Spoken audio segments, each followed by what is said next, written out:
Why, yes, I believe we shall. Oh, I got a live one here.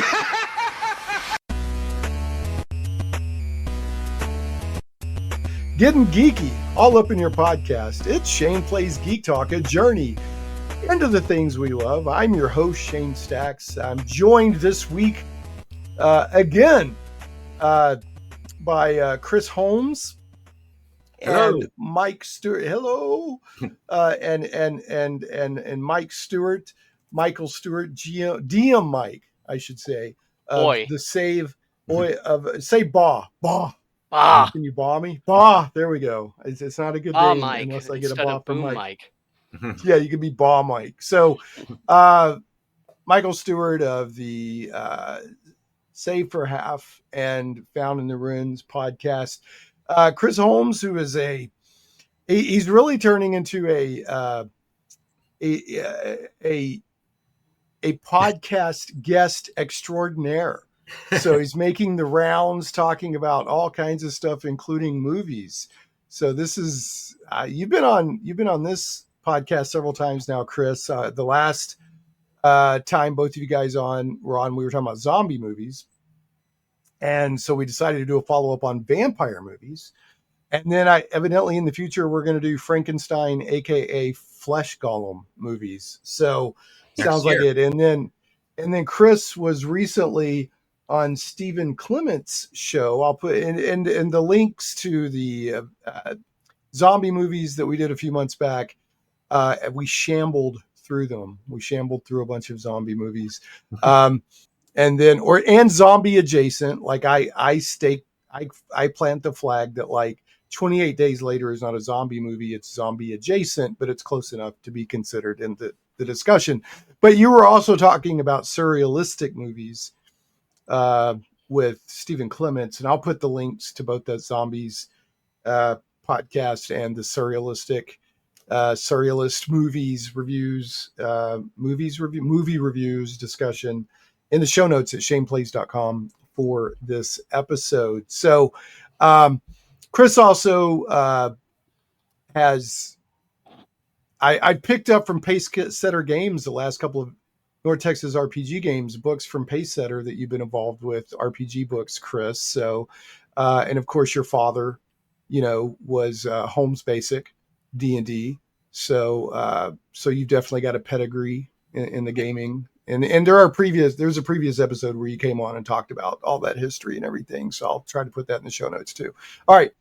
Anything else you guys want to share about yourselves before we get right to the point? Or points, as it were. See, with the vampire movies. Yeah. I am snarky. Yeah. You coined me as being snarky, so the snarky Chris Holmes. Okay, thank you. I can go with that. Yeah, you do have some snark in you. So, which that's a compliment as far as I'm concerned. So I've got my show notes here somewhere. I had when I searched for that Harry Potter movie Notes? Oh, we're fancy now. Yeah, we're fancy schmancy. Okay, so basically this is going to be a discussion of vampire movies that may or may not suck. Again with Chris Holmes and Mike Stewart. Again, before we get started, do either of you guys want to add to your introduction, talk about current projects, anything like that? Feel free to shill yourself. I'm currently working with Trollard Games on the Castle Zagig dungeons. Cool. Which is very cool. A lot of fun. Really taxes the imagination, but it's in a good cause, and it's such an iconic piece of gaming history. And as a historian, that appeals to me on two levels. And so any idea when that'll get in people's grubby little hands? Have you heard anything? Well, I know right now they've already done a backer kit or Kickstarter, one or the other. Let's just say crowdfunding. They did a crowdfunding. Yeah, crowdfunded for a reissue of the original box set that had to get pulled after Gary's death, along with adding, by the estate. And This time, though, instead of just the castle and the first level of the dungeon, it's going to have the first 3 levels of the dungeon. And then subsequent sets will add 3 to 4 more levels, roughly, depending. All right. And then Troll Lord, of course, worked out. I mean, they worked with Gary a lot after he left TSR. Oh, yeah. And then they've worked out a deal with the estate. I don't know if it, they worked out a deal. I mean, they've got an agreement with the estate to publish some of his stuff again. So, which is cool. And then speaking of Troll Lord, they also publish your Victorian superhero RPG, which, knock on wood, may be having a reissue next year. Yay! Nice. I hope so. The other thing, and I would say this to Steve, I feel like I know Steve well enough.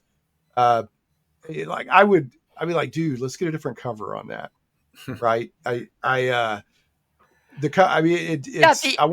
quality of the art is first rate. It's great. Yeah, it doesn't. But it doesn't really, connect with what the subject of the game is. Right, but it's great Victorian steampunk art. Don't get me wrong, but it's it's Victorian superheroes. So, maybe you'll look at getting a new piece of art on that. But anyway, and it's not, like I said, it's not a knock on the artist. Oh no, no. It's a good piece of art. Yeah. Yeah. But when you actually start playing the game, you're like, oh, the game's a slightly different feel, I think, than the cover reflects. So, all right. What about you, Chris? What's that most recent book that dropped at Pacesetter that I had you sign?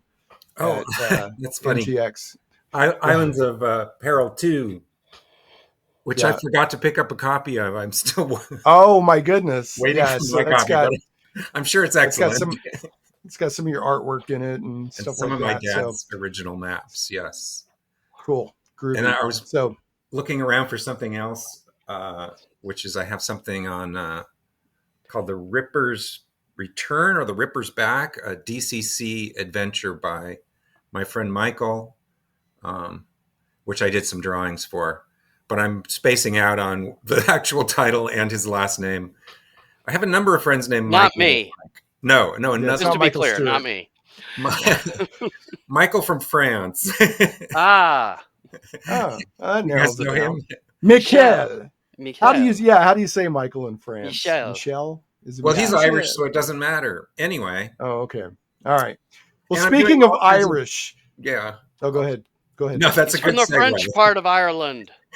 All right. So speaking of Irish, these movies because there's a lot of them. Yeah, we've got a lot. As Jerry Reed famously saying, we've got a long way to go and a short time to get there. So, and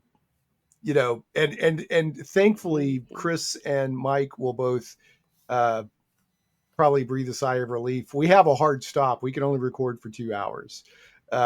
So you have freedom at the end, no matter what. So, so I can only blather and tangent so much. But speaking of the Irish, that kind of segues in. Chris is going to lead most of the discussion today. He's done most of the research on the movies and things like that. But I felt, since we were talking about vampire movies, there's no way we couldn't have just at least a little bit of discussion about Sinners, which hit a few months ago. Got great word of mouth. Mm-hmm. And it was a big movie.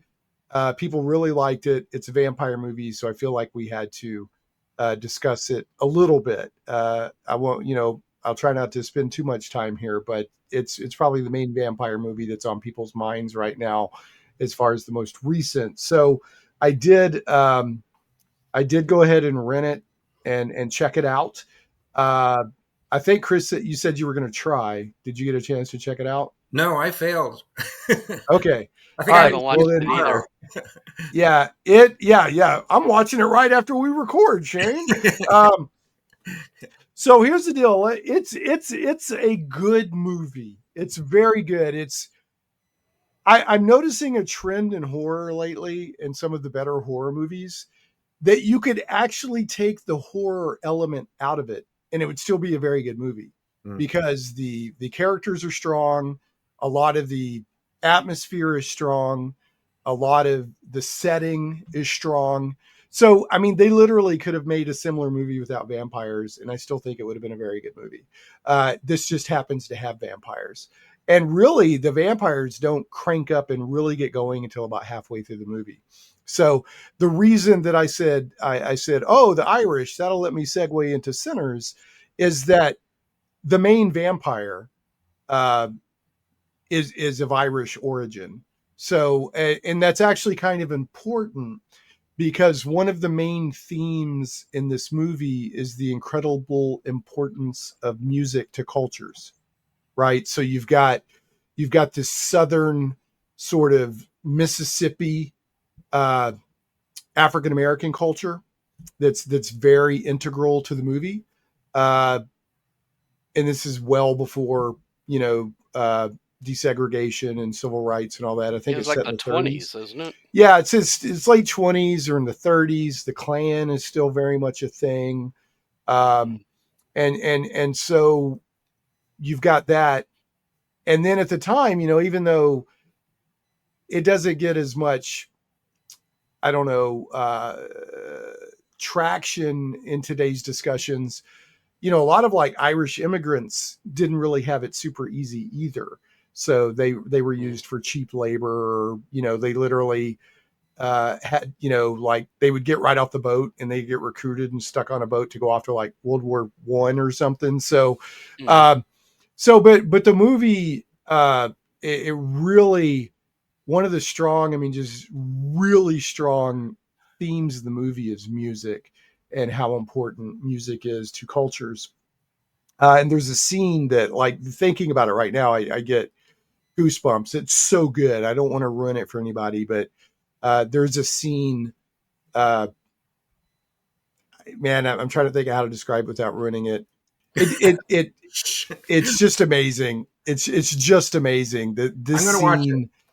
Yeah, this scene it doesn't even have anything to do with vampires. It's about music, and that scene was worth the price of admission alone. So, but have no fear, vampires do go berserk before everything's said and done.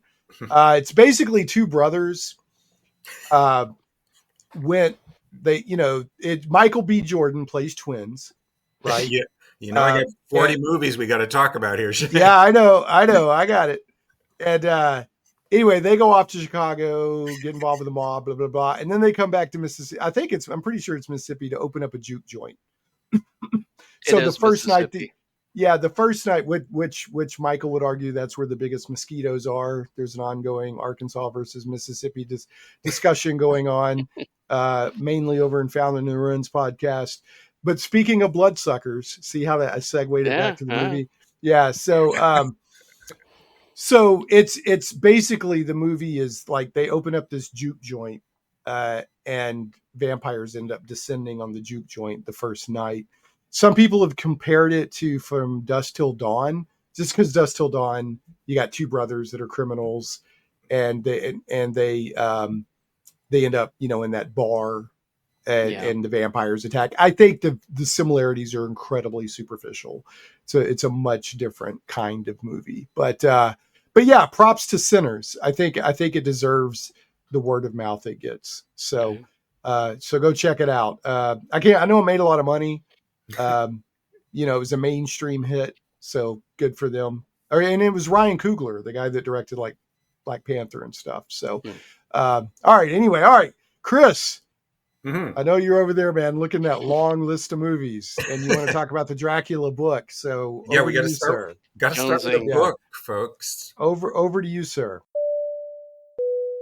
Quick note before we really dig in: there are so many good vampire movies out there, and we cover a lot in this episode, but it's almost inevitable that we're going to either cover one that listeners are like, why did you spend time covering that? Or we don't cover one that you're grabbing your head and saying, how could you not mention, insert movie here?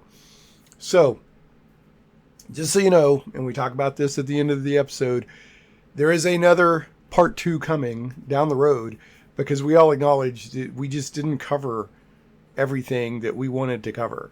So bear with us, have a little patience. extend us some of your loving grace. That's not to say the discussion to come isn't really good. It is. There's just no way we could cover everything. 19th century book by Irishman Bram Stoker. Another Irish connection. There you I didn't go. realize he was Irish. Oh yeah, Yep. he I was. don't think I ever knew that. And in the theater Yeah, he was unhappily working in the theater with and Henry writing, Irving. Yeah. writing I never knew Dracula. that. I'm Okay. stoked to learn that. No, that's terrible. All right, so the first section of Dracula is, I think, a masterpiece of Gothic horror. If I had to teach a class, that would be what I would start with.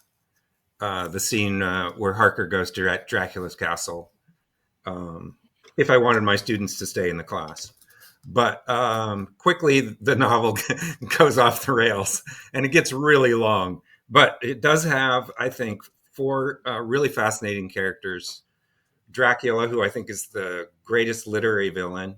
It has Van Helsing, who is a great character when he can stop talking. He's certainly a great character in many of the films. And Mr. Renfield, who is actually a character who's not really necessary to the plot, but he's a fascinating character and lots of fun. And then Mina, who like Renfield, is a character who kind of grows and changes in the novel. So they have a bit of an arc. And I think Mina would have probably been a great character had she been written in the 20th century, but she's sort of Stoker didn't really have it in him to make her the hero that she sort of deserved to be. Though some movies did it. I don't think they've done it. I don't think they've done the perfect Mina movie yet, but yeah, she does get better in some. No, I mean they've changed her personality and the way she behaves. Yeah, in the story.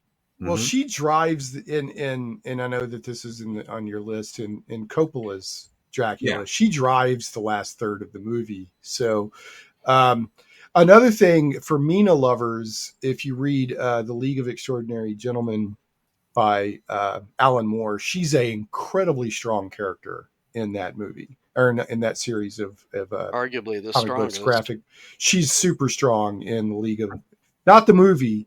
You know, they did a movie with Sean Connery, whatever. It's a throwaway action movie, but the comic series, she's a primary, super powerful, super strong character. True. Good. All right. Anything else you guys want to? I mean, I could tell you what I don't like about the book for half an hour, but I don't think I should. Yeah. I mean, my thoughts on the book are, I actually only read Dracula for the first time 2 or 3 years ago. I'd started it a couple of times and didn't stick with it. I finally stuck with it. I'm really glad I did. One thing that struck me, it reads surprisingly contemporary. Just the way that, like, it could almost be set today. You know, the methods they use they're sending telegrams back and forth, almost like text messages, and they're having to deal with travel schedules and this and that, and trying, you know, it felt and lawyers. Yeah, lawyers, and how do we legally get into this house and all this stuff. It felt. I feel like there was no such thing as editing in the 19th century. Is that true, Mike? Was that invented in the 20th century? No, there were editing. It's just different things were considered important. Yeah. Much like any editor, you're dealing with an editor's abilities and their prejudices. Yeah, and it's written as a series of like diary entries and newspaper clippings. So it's almost like reading a found footage movie in a way. So yeah, it's a good book. Because I love you people, I'm not going to mention Varney the Vampire. Thank you. Or Ruthven's Vampire, Lord Ruthven, the vampire from Lord Byron's Doctor story. I forget his name. The Italian. Yeah, that's I'm familiar with Varney. I don't know the other one, but I know Varney. Yeah, because Varney was serialized, right? Right, but it was later released as a novel. The Ruthven book of Vampire, that was written the same weekend that Mary Shelley wrote Frankenstein. They all each wrote a horror. Yeah, they all got together, right? Right. Yeah, that was his, called The Vampire. It's considered the first English literary, quote unquote, modern vampire story, and it's all right. I mean, it's better than Varney, though that's a pretty low bar. Yeah. Yeah. Well, Varney was like cheap entertainment. It was serialized. Yeah, the Penny Dreadful. It was a Penny Dreadful, and the main reason I know about it, I remember reading years ago that it was so popular that when the next serial came out, like people would be lined up at the docks waiting for it to offload from the ship. It was the first example of a villain taking over a story. Okay.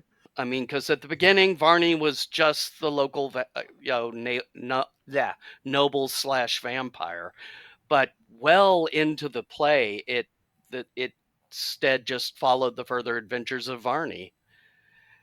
And much like Doyle with Sherlock Holmes, in desperation, the guy had Varney grow sick of life and throw himself into the volcano at Vesuvius.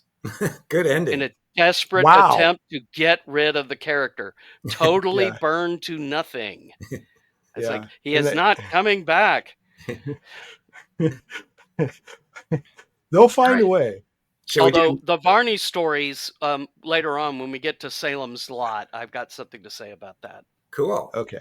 Let's get to Nosferatu then.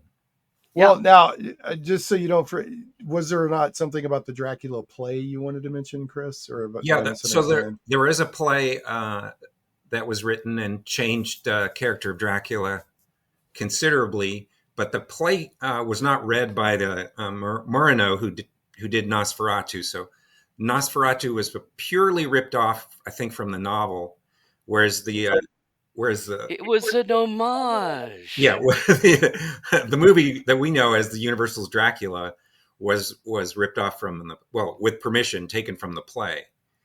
So Dracula, I never realized that. Yeah. So they had the permissions to the play, but not. So what we think of as Count Orlok was their version of Dracula from the novel. And Florence Stoker sued. And what we think of as the Dracula of the movies, the Bela Lugosi, Christopher Lee type Dracula, that's taken from the play because the man who had the play written didn't want to be ugly. He didn't want to look too monstrous. He wanted the women in the play to be attracted to him. So that kind of what's sometimes called the ironic vampire. That dark seduction kind of thing. Yeah, that's interesting. Yeah, it is interesting.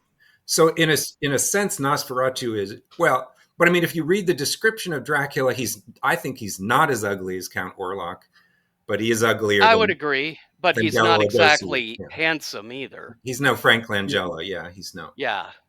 Yeah, Orlok is a hideous. I don't know if the original Nosferatu movie intended to do this, but the one they made in the 70s, he was supposed to be a stand-in for the plague. Like he's the plague. Right. So that was the rationale. That was how he was killing all these people. Everybody thought it was the plague going through the village. It was the plague. Yeah. But anyway, we're stealing Chris's thunder. All right. So Nosferatu, set us up for the original. I'm just as guilty. No, you're fine. Set us up, Chris. Because set us up. That is one of the major changes. Is there is no plague in the novel. It's only Dracula and his plans. So Nosferatu follows the book to an extent. As I said, the description is very different of our vampire, and also the locket is not in the book. And I kind of like the locket with a picture of Mina or what's her name, Emma, whatever her name is. Yeah, I wrote it down somewhere. Let's call her Emma for now. They have Wikipedia. Let's right. So speaking of that, the Count sees this locket with a picture of Harker's fiance, or I think his wife in Nosferatu. It's wife. Is attracted to her neck. Yes. and there also wasn't a convenient The Book of Vampires for Harker to come across. Yeah, well, the gypsy girl. I can't say gypsy anymore, can I? The local village girl at the inn gives him the book. It's under debate. Right. Yeah. Like leaves it under his pillow or something like that. Something, yeah. I forgot about that, Mike. Yeah. Yeah, there's So- some things. Yeah, there's definitely some things that are kind of stupid. And of course, some of it you could say, well, the wives of Dracula aren't in it because, well, they had an hour and a half for a movie. They had to Right. trim it, and I understand that to a degree. But how long did that frickin' chase scene go on? Yeah, Like and they're chasing 20 the- minutes. and right Jeez. here we're talking about the 1922 version, Yeah, yeah, Right. which is silent- technically the original. first. It's technically the first Dracula movie because it's Dracula. They just Yeah, they changed filed the the serial names numbers off. and set it in Germany instead of Instead of England. 1883, it's 1838. Not in Yeah. Britain, but in Bremen. Right. We almost lost this movie to time because of the lawsuit that Bram Stoker's widow. I think that you couldn't see this movie for a long time, like legally anyway. And I don't know how they eventually worked it out or whatever, but Probably and when the Dracula full became name- public domain. probably, yeah, but no, she tried to squash it. And Joe Yeah. Bob, if you know Joe Bob Briggs. Briggs. Has a massive rant against her because he considers it a very important piece of film history. So the full name of the movie is Nosferatu, A Symphony of Horror. Because I guess the original movie, the score, the musical score took the place of dialogue, right? So because it was a silent film. I like the original Nosferatu. I think it's pretty amazing. It has flaws.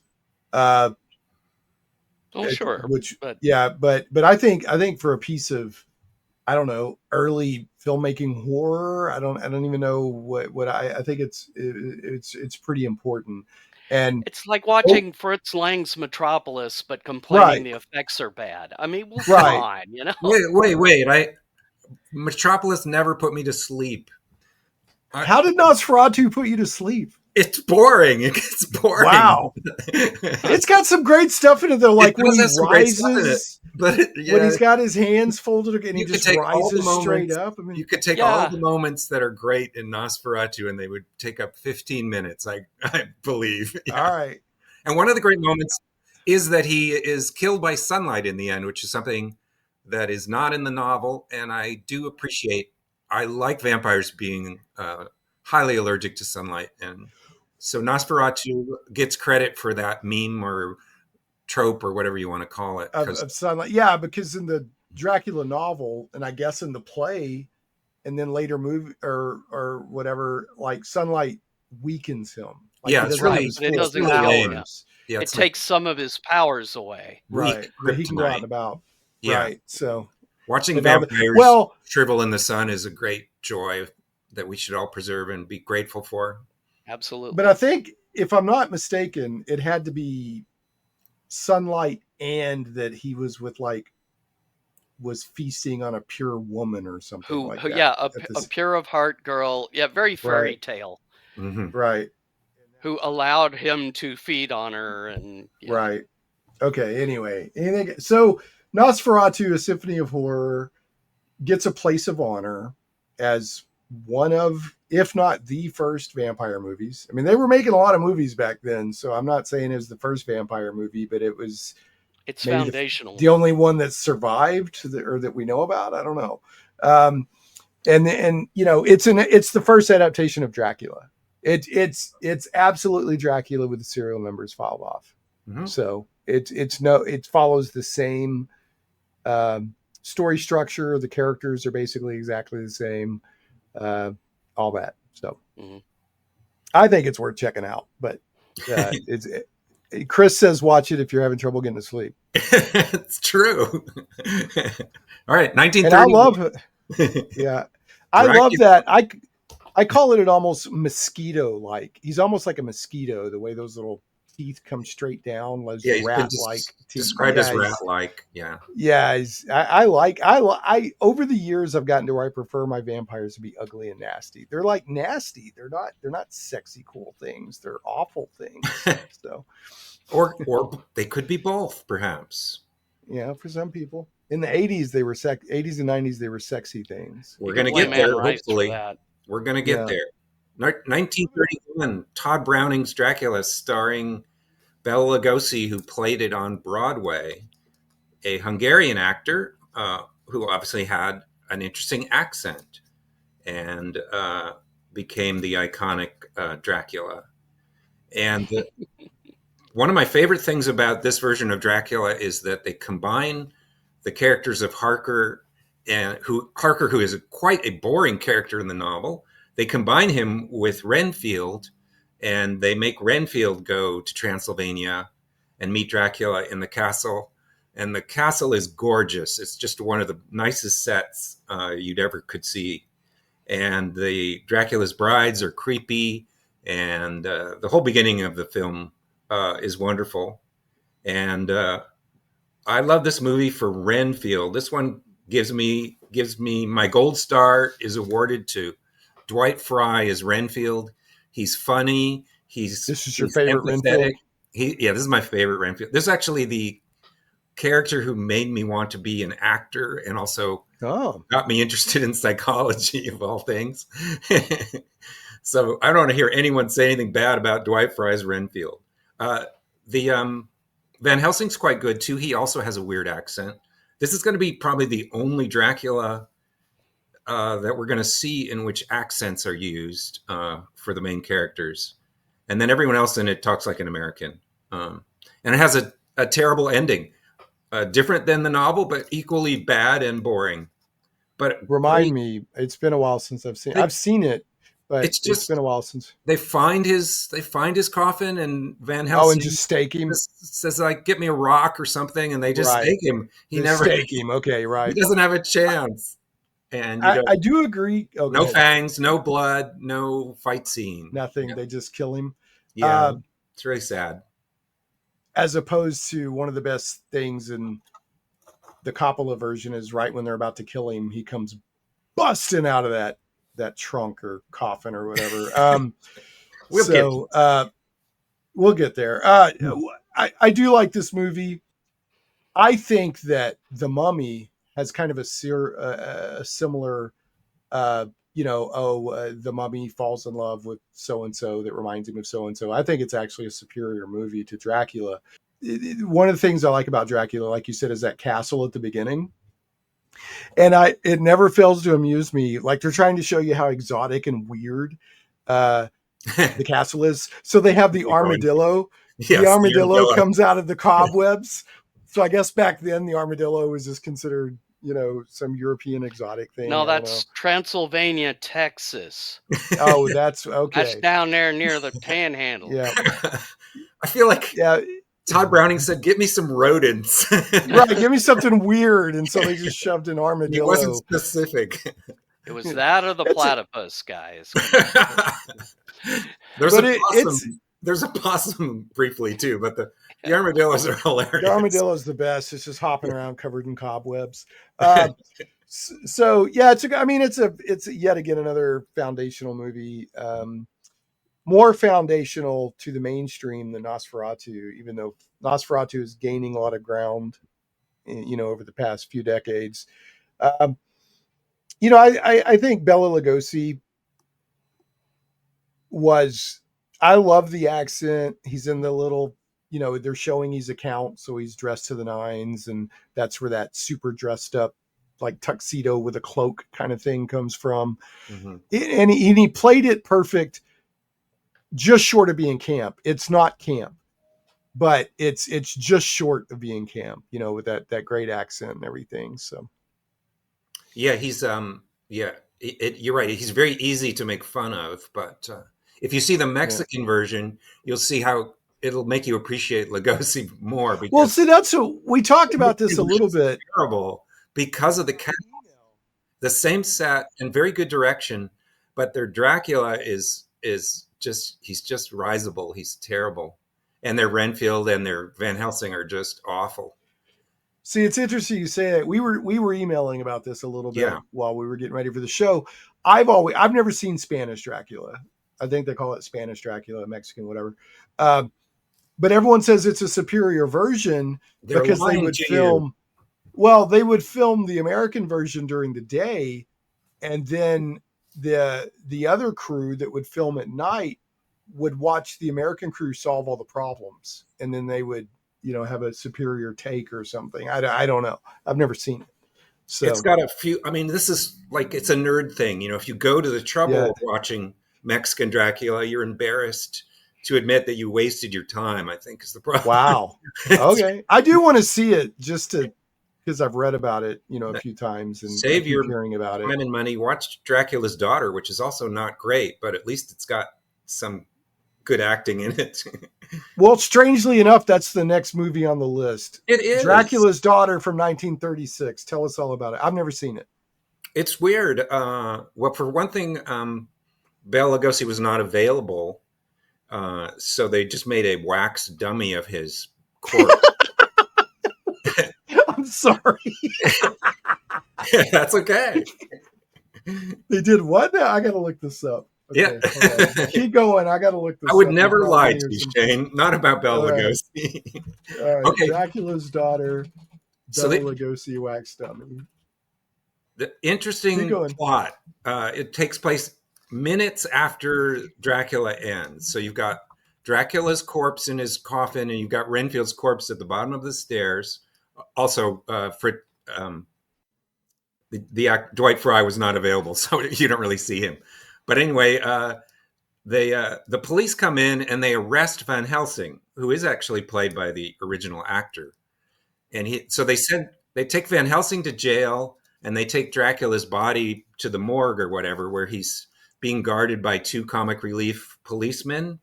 And Dracula's daughter appears, and she hypnotizes the policeman and takes Dracula's corpse away with her slightly Renfield-y assistant, who may or may not be a vampire. It's never really clear.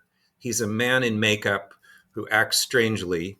And well, that brings up a good point. Let me ask you to see because you've got more vampire movie knowledge than I do. When does the idea of the human assistant who's been slightly augmented come into this stuff? Because by like later movies, that's very common that you have. There's a name for it where it's a Renfield. Yeah, but they're still human. But it even gets to the point where they're not crazy like Renfield. Like they're capable and they watch over him during the day and they drink a little bit of his blood or something, and they're a little bit stronger than average. And that seems to pop up later. Well, every Renfield is different. Some of them are stronger. Some of them are semi-vampires. Well, it's not even Renfield unless you're using Renfield as we could call them thralls if you thralls. That's the word I'm looking for. They're in a master servant relationship with the vampire, and maybe it's pseudo-sexual or maybe it's supernatural or whatever. But yeah, it's important to the plot to sort of move the coffins around and have somebody there in the day. So they exist. Yeah, she's got a weird one. I forget his name.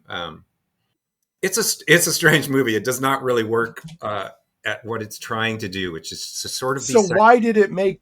So then why did it make this list? Because you have sort of a criteria for this list. You screen some stuff out. Why is Dracula's Daughter noteworthy? Gloria Holden, who plays Dracula's daughter, does a very good job.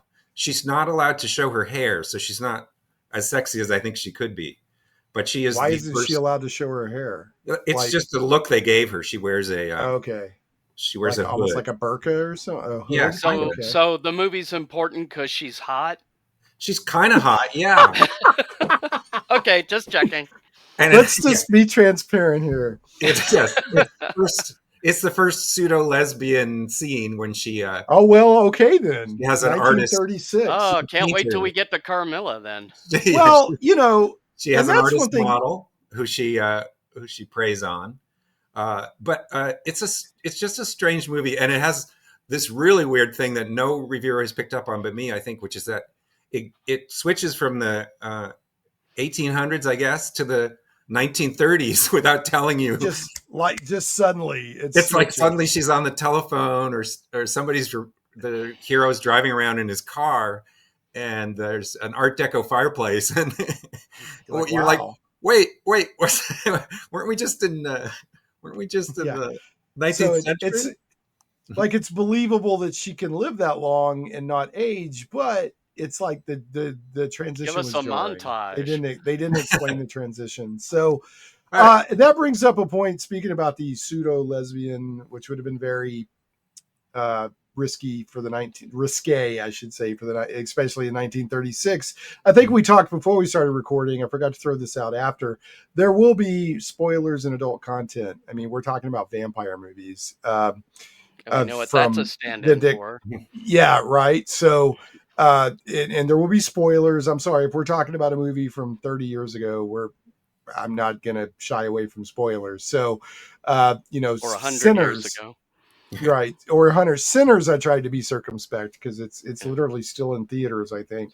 But anyway, one of the main things about vampire movies all the way back to Lugosi, this was not a factor in Nosferatu, but from Lugosi onward is the sexual dynamic is very much a part of most vampire movies. All right, back to you, Chris.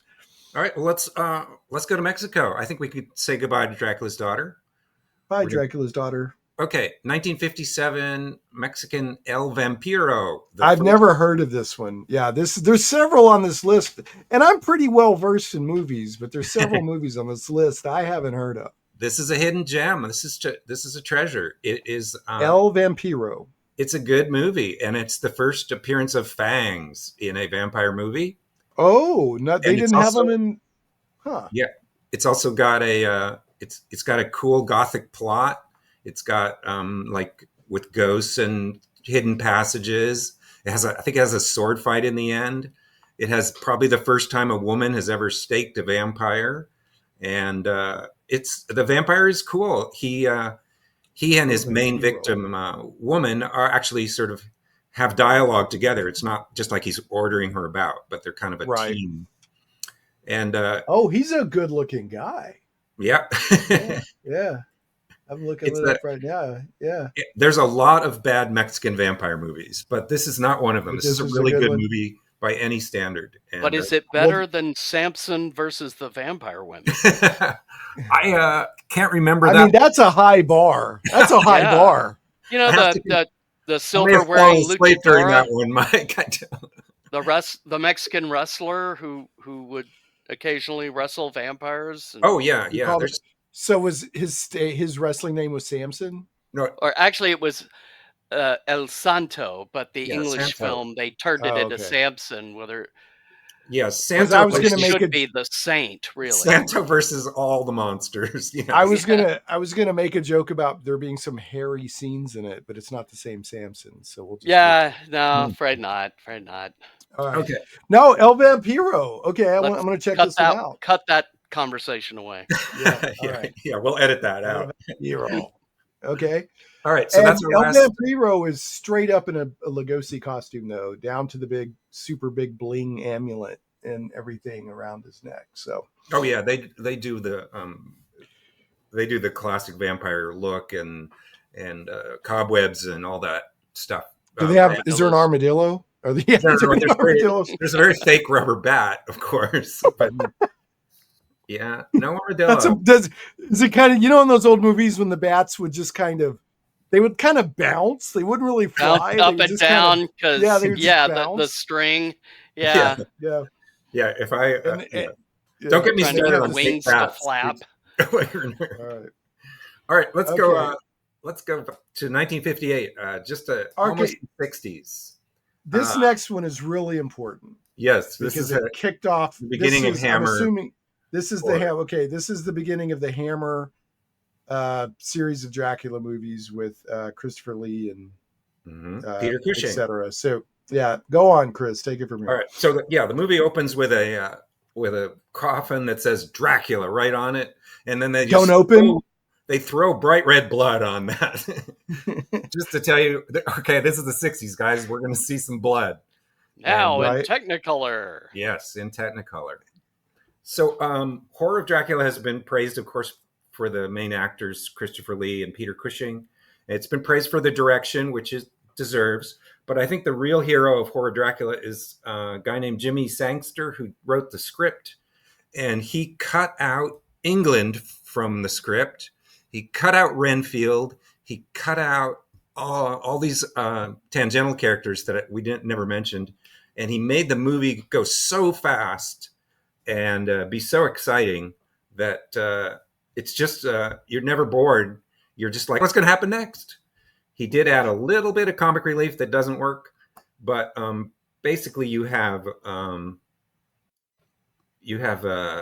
what's his name, Harker, going to Dracula's castle at the very beginning of the movie. He's right at the door. There's none of this being sent over to Transylvania. Right. He's just there by your boss, saying goodbye to your girlfriend, being warned by the gypsies, so forth. He's just right at the door. He goes right in. Dracula welcomes him. He meets a beautiful, large-breasted vampire woman who immediately tries to attack him. Okay, well, I'm not even joking. I would say that large bosoms are a very important part of the Hammer Dracula movies. There's one in all of them. Yeah. No. There's bosoms everywhere. I'm just saying. So they're not exposed bosoms. No. But there's bosoms they're everywhere. Skating on the edge, though. Yeah, they're skating as close to the edge as they can get. Yeah, for the 60s. I think what Hammer does for most of us old guys is it's very comfortable level of sex and violence, where it doesn't make us feel creepy, but it does intrigue us, and we do enjoy it. Right. Yeah. It's Saturday afternoon matinee on the TV level of sex. Yeah. Like from the 80s, these things would run in the afternoons, on Saturday and Sunday, and they seemed kind of not cheesy, kind of quaint, by the 80s, but I don't, a lot of people get it, but if you're not of a certain age, you probably don't understand how important Hammer was to horror for about 2 decades. They had a great run for a while. They were a British studio, 2 or 3, a British production company, and they put out a lot of Vincent Price movies, a lot of I think Jack Nicholson's in one of the earliest Hammer movies. Captain Kronos, Vampire Hunter. He's coming up, Mike. He's coming up. Okay, good. So we got to mention Van Helsing here, because this is my favorite. Peter Cushing is my favorite Van Helsing. He gets my gold star. He is a man of action and intellectual superior to everyone around him, and he's kind of a sweet man too. There's a scene where he keeps a little girl from having to see her dead mother, which I had forgotten about the first time I watched it. But he and Christopher Lee's Dracula go to it, throwing each other, hitting each other, just trying to kill each other. Which one is it where they're like struggling on a stagecoach? There's one where there's like that's Dracula AD 1970 at the beginning. Okay, yeah, where they're like arguing or they're struggling on a stagecoach. Yeah, but this movie has my favorite Dracula death. I don't know if I want to. I'm just going to say that. Let's not describe it. But anyway, okay. This is my favorite Van Helsing, my favorite Dracula death, and my second favorite Christopher Lee movie, which is soon going to be followed by my favorite Christopher Lee movie. Okay. I just want to say, because this, I don't know how many. We're not covering all of the Hammer movies by any means. No, we can't. Right. So while we're talking about, I want to say my favorite Dracula Hammer movie is actually, I can't remember the name of it off the top of my head, but he never speaks the entire movie. That's the next one. You're in luck. Oh, is it? It's Dracula Prince of Darkness. Okay, well then I'll wait then. So no, it's you can't overstate how important the Hammer, Christopher Lee, Peter Cushing movies are to Dracula movie history and vampire movie history, and I'll just leave it there. Yeah, you're doing Anything fine. You want to add, Mike? Anything you want to add, Mike? No. All right. Well, no, never mind. Okay, you're sure. Yep. Okay, so the next one, Dracula Prince of Darkness, 2 years later, same director, I think probably the same screenwriter too. It starts out as kind of a haunted house movie. These 2 couples are traveling through Transylvania because they're idiots, and they stay at Dracula's castle against Barbara Shelley, who's the one smart one, against her instincts, and it's obvious. They meet a creepy servant named Clove, I think, who would be our Renfield type thing we're talking about. He doesn't have any powers, but he is smart and he ends up killing one of them in the night in order to have his corpse bleed all over Dracula's remains. Right. That's a very vivid scene where you open up the coffin and it's just full of blood or whatever. I'm trying to remember that. Like they discover it, don't they? At some point, they're like, and they're. Yeah, it's a kind of an anti-dissolution of vampire scene. It's a cool Right. a resurrection scene. Right. Then, that sticks in my head. Yeah. The other good thing about this movie is it's lit better than the first one. The first one, Dracula's Castle, is much too brightly lit and too colorful, and I think they just got a better look to Christopher Lee himself and to his castle, and it just achieves a creepiness. It's almost scary, this one. And it also has an interesting monk character that enters into about halfway, who's a kind of a badass monk with a gun, who ends up being sort of the prototype of the cleric class if you're into Dungeons and Dragons.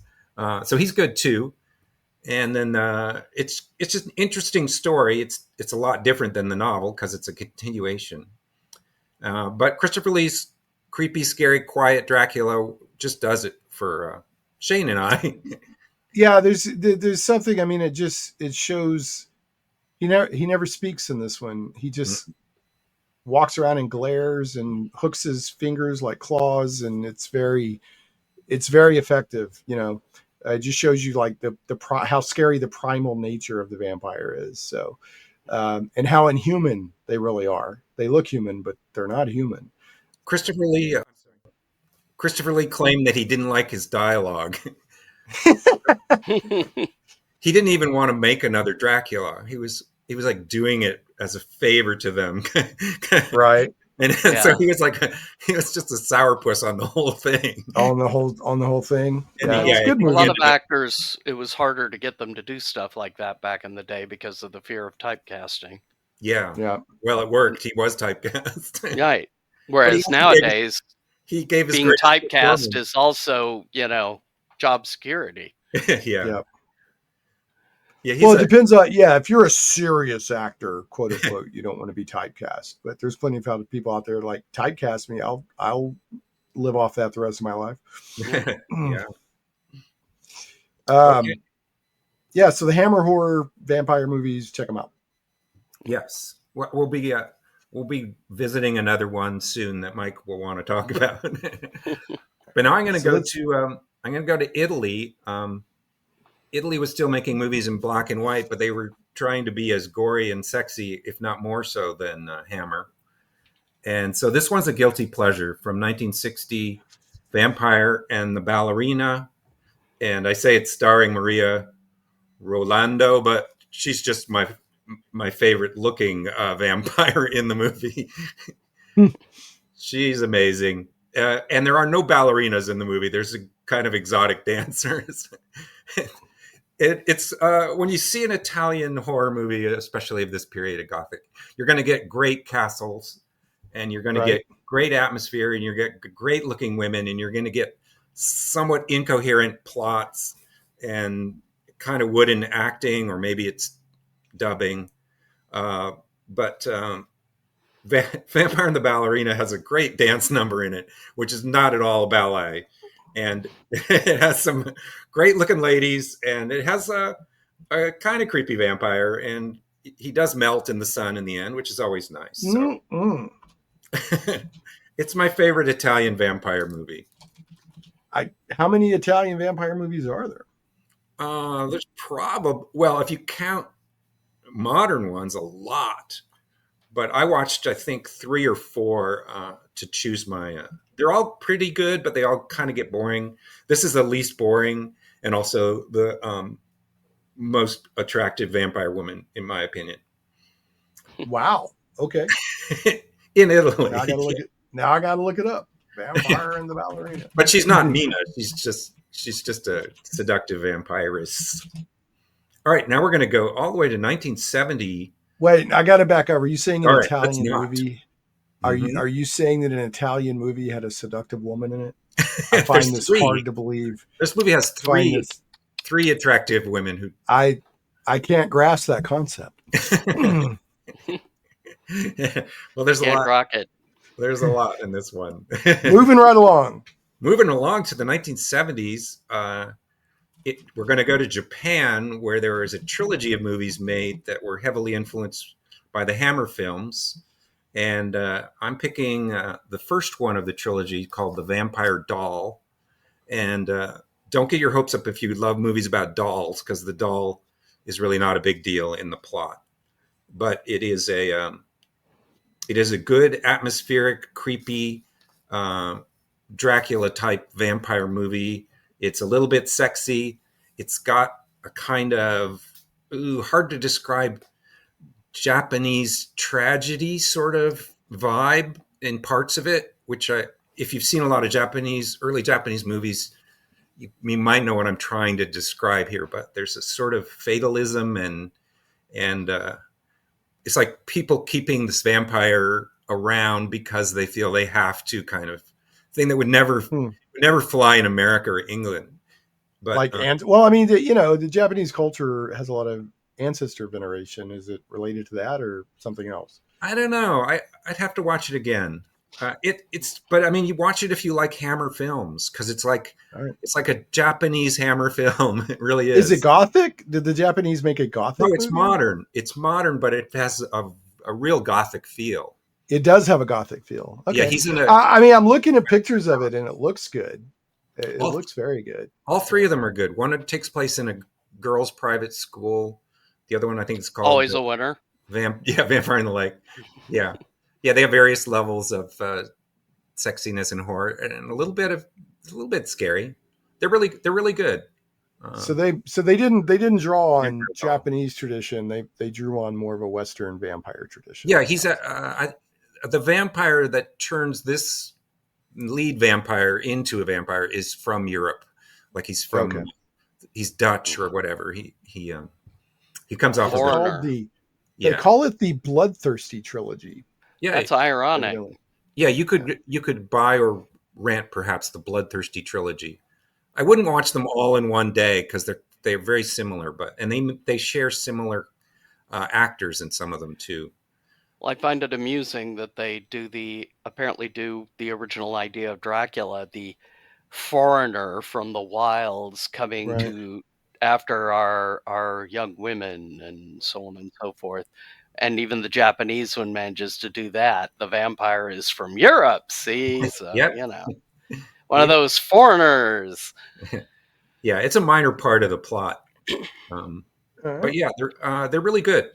And the first one is my favorite, The Vampire Doll. Now I'm going to take it to Spain. Yeah, okay.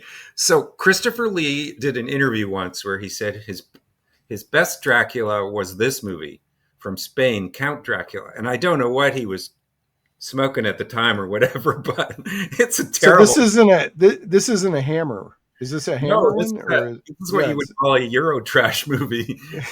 Okay. It's a low budget movie from Spain, directed by a guy who's famous for his sort of erotic exploitation films. Okay, I see why Lee liked it. He gets to say the lines from the novel that he always wanted to. Oh, he wanted those rich, deep. Yeah, he wanted those meaty lines. Yeah, Shakespearean theatrical. His scenes are good. I mean, he's a great Dracula, and he got my hopes up for this movie. And then Klaus Kinski is in it as Renfield, and that got my hopes like over the moon because Klaus Kinski is a great actor who's actually insane. So I was like, oh, this is going to be great. And then Herbert Lom plays Van Helsing. So I thought, oh, Herbert Lom, I like him too. This will be great. It's such a terrible movie, though. Really, it just didn't. The ingredients didn't. The lighting is terrible. The script is terrible. The rubber bats are terrible. And what they do less than the sum of its the rubber bats don't bounce as much as they should. Klaus Kinski is completely wasted because they decide not to give him any lines. So he basically stares out the window or stares at the wall. And it's just such a sad waste of talent in that movie. But it is unintentionally funny at times. But Well, I want to roll back to something that Mike said. So you were like, you were Euro trash and perv and this and something, and you were like, well, that's why Lee was Lee a hound? Does he have a reputation for being a hound? He was an actor. Yeah. Okay, so he's a hound by default. He was an actor. It was the early 70s. You can't tell me that the green room wasn't full of all night Coke jams with hookers, and I just refuse to believe it. I just refuse to believe it. You refuse to believe anything otherwise. Okay, I'm not going to comment on Sir Christopher Lee. Yeah. All right, and Klaus Kinski, who is an amazing actor, but I would never want to direct him. So we're going to see more of him later. All right, next, you guys mentioned this one earlier. I've never seen this one. Count Yorga from 1970. Count Yorga Vampire. What's this one all about? This is what we call a grindhouse. Grindhouse and vampires. There's a match made in heaven. When you're watching an exploitation movie from Europe, you call it Euro trash, and when you're watching an exploitation movie from America, you call it grindhouse. Grindhouse. So this is right up my alley. These are the rules. I didn't make them up. Yeah. So this is a low budget, violent, sexy vampire movie from Los Angeles, starring Robert Quarry as Count Yorga. And it has a terrible beginning. It has a terrible voiceover and a scene of a coffin being unloaded onto a truck that drives down Hollywood Boulevard. But if you can get through that awful beginning and get to Robert Quarry, the other actors are quite good too. Once he's on the screen, then you're like, oh, I see why Chris likes this movie. This guy's a good vampire. But you have to get through. Evidently, it was good enough. It got the return of Count Yorga. Yeah, it made money. It has a genuinely scary scene in it. It's probably the first movie in my list that generally scared me as a kid. That has a really scary, because a lot of these older movies, they're like held up as master pieces of horror. They didn't scare me even as a kid. You know? I liked them, but they were more like action movies to me. This movie's really uneven. So it has it has a shocking scene and a scary scene that work really well. It has a good ending. It has a terrible beginning. It has a short rape scene that is not fun. But it's only a few seconds long. That's a content warning. Yeah, be aware that this also has the worst Renfield ever award, the ugliest and stupidest Renfield, and it's a big messy mix. It's got some cheesy scenery. It's got some bad shaky camera work, but it also has some great camera work. It's really in other words it's a grindhouse movie from the 70s. yeah it's okay. So be forewarned, it's parts of it might turn you off, but Robert Quarry does a great vampire. I am down. All right. So had you seen this one already? I feel like you mentioned this one earlier, Mike. Count Yorga. Did you know? No, not. Okay. I mentioned Captain Kronos-Vampire. That's it. Okay. That's where I got confused. Another hammer delight. Yeah, we're going to get there in 4 years. We're still in 1970. Yeah. So the next one on my list is The House of Dark Shadows, which is the movie made by the guy who directed the TV show Dark Shadows, which was a super low budget TV show filmed on video. One of the most popular soap operas of all time. It was the first. It was a soap opera with supernatural elements. Yeah, it was the first Gothic soap opera, and I watched it for like 20 years or something, didn't it? It was still on when I was a kid in the 70s, if I remember right. Might have been reruns by then, but okay. Yeah, I watched it a bit in the 70s, but I hated the production values, and that's where I learned to hate video. Shot on video. But anyway, this movie's shot with real film in a really cool old house in New England, which is does it follow the same storyline as the show? Like I think so. I'm not a Dark Shadows nerd. Okay. But I just like this movie a lot. It's go ahead and tell us why you like it. Well, Jonathan Frid, who plays Barnabas, is very good. He's a romantic vampire, but he also can be very violent. He ages kind of horrifically halfway through the movie. And Oh. so this movie ups the sex and violence, and it does have some creepy scenes. I don't know that it scared me, but it's got great, even though it's supposed to be in the 60s, it's got some great gothic atmosphere to it. It's good. Bad ending. Good movie. So it has a bad ending. Okay. Well, what's interesting about Dark Shadows is it's considered all about vampires and everything, but it was like a ghost supernatural gothic. Barnabas didn't come along until a few years later. Yeah. And then it really went berserk when Barnabas Collins showed up as the vampire. So, so just to throw out that little bit of vampire history or whatever, a lot of people, I think, misremember Barnabas was there from the beginning and he wasn't. So, that's interesting. I didn't know they had made a movie version of Dark Shadows. So that's interesting. Well, other than the comedy they did in 2012, which fans of Dark Shadows hate because they kind of made a joke out of it. So no, I think if you're just a fan of vampire movies, you're going to like House of Dark Shadows. Yeah.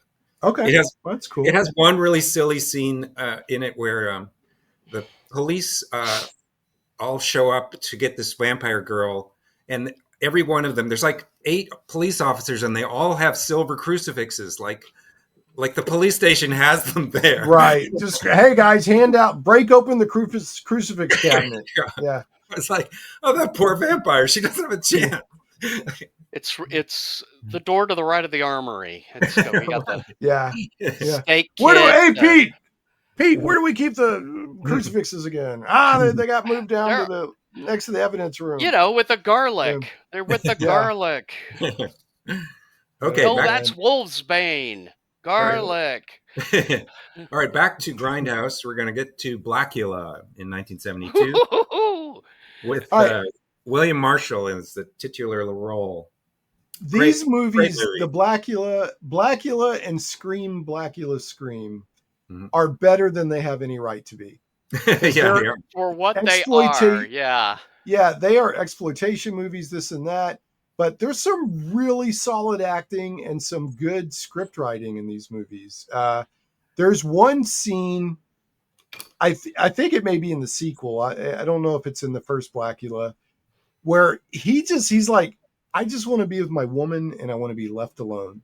And like they come in and he just leave me alone. I'm trying in it and I believed it, right? Like it was like I felt that guy as an actor was wasted on those films. Right. Yeah. No, they're good films. He wasn't wasted. Well, he should be doing much better than Blacula. Let's put it that way. Blacula's, I think, the most sympathetic vampire we're going to encounter, perhaps. This is what I'm talking about. It's very good, He's like he's a Shakespearean level tragic vampire. Right. These movies are, because on the face of it, a movie from 1972 called Blacula, but no, they're very good. Yeah, I do recommend them. Yeah, don't judge it by its title. Yeah, cool music too, of course, because it's of course 70s. Yeah, super funky. I think we said it. Yeah, I was a little disappointed in Scream, Blacula, Scream because Pam Grier was in that one, and I was hoping she would kick a little more ass and maybe take her clothes off, but that did not happen. Okay, so this is not Grindhouse. It's Grindhouse adjacent. I guess, yeah. I wouldn't say it's as bloody. Yeah. Mostly because of the effects. They were limited, I think, their budget than, say, some of the Hammer stuff. Yeah, it's not really an exploitation movie, right? It's just a low-budget, good movie. Yeah. And I think it falls under the general category of blaxploitation. Yeah, it is. I mean, the title right off the bat, Black. Right, it's right there. Right. Yeah. Yeah. So they just lucked out with a very excellent actor. Yeah. It was very, he brought it. So, but you're right. The script is good too. But yeah, it's mostly William Marshall makes it.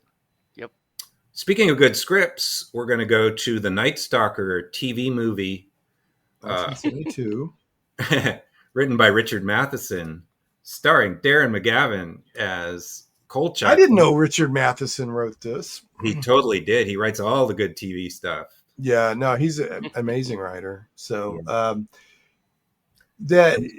this is worth it just because it gave us the character of Kolchak. Darren McGavin, most people know Darren McGavin from A Christmas Story, probably mainstream, but I love the character of Kolchak. I love, the TV series and all that. So X-Files before X-Files was cool. yeah, his little seersucker suit and he'd carry around. He worked for the Independent INS, the Independent News Service. So, the other thing though, this is the vampire in this movie is good too. He's another silent, scary vampire, very violent, very, very quiet and creepy. You don't see him a lot, but I saw this at a science fiction convention when I was a young teenager or a kid. A young lad. A young lad. And it was scary. Also, it has that cool violin soundtrack. And it has the kind of cool Las Vegas sort of decadent noirish atmosphere. Right. I also forgot there was another. Oh, go ahead. It has a really downbeat ending. Like Kolchak gets kind of asked to leave town, and his girlfriend's supposed to leave. Has already been asked to leave town, so he doesn't get to print his story, and he doesn't get his girl. Yeah, he has to go to Chicago and get another job. Well, Kolchak is that kind of hard luck hero. Yeah. Like he never never quite gets the evidence. His editor never believes him. He's supposed to be covering the flower show and he's off chasing a zombie and his editor's always yelling at him. And he's kind of a hard luck. It's not quite noir. It's noir-ish, but noir light. Noir light. If you haven't seen Kolchak, it's just really good stuff. And a really good time capsule of the 70s. The 70s style of TV monster of the week. Well, our next hero does get the girl. And that is Captain Kronos, Vampire Hunter. Captain Kronos, Vampire Hunter. We're back to Hammer, the Hammer universe. But we have a super swashbuckling vampire hunter in Captain Kronos. He's got a cool assistant who's a hunchback who's really smart. And the vampires are different than your average vampire. They have weird powers and different weaknesses, and the vampire hunters have to figure out what they are vulnerable to. And there's a weird twist plot. And they actually shows up. In a way, they're kind of like the D&D vampires in that they literally, kind of life levels rather than blood. Yeah, I've never seen this. They suck your youth out of you. Yeah, you become a decrepit old person. Like we are now. I won't give away the twist ending, Shane. But, Captain Kronos is a dandy. He dresses really good. Oh yeah.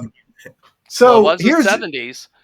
Just on the name of it, it sounds like a sci-fi. It sounds like a Roger Corman sci-fi movie. Captain Kronos. So that's what I was expecting, and I'm like, no, he's like, it's set in.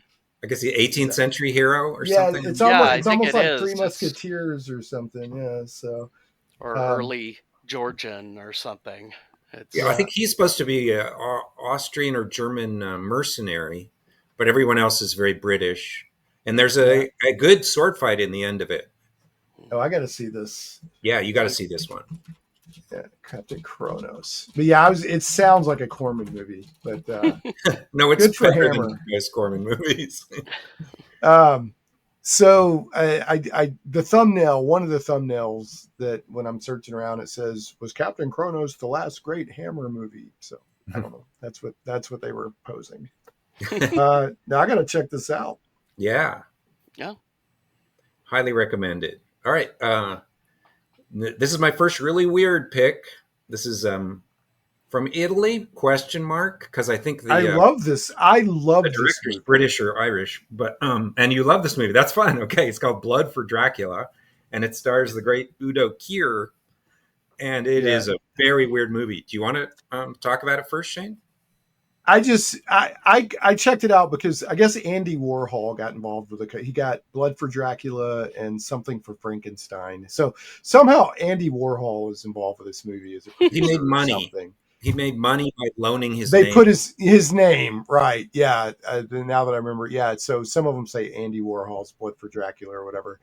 So the reason I love this so much is one, Udo Kier, his eyes and his whole look is just steals the scene. You can just look at him forever. He's just almost alien looking in an exotic kind of way. But he utters the best line in a vampire movie ever when he says, "The blood of these whores is killing me." I love, because in this, the setup here is that he plays a vampire, but he has to drink the blood of a pure woman, and he ends up in this Another trope. yeah. So it's not just any blood. It's not just any blood. He's got to have the blood of a pure woman, and he ends up in this house that has 3 young women in it. 4, is it 4?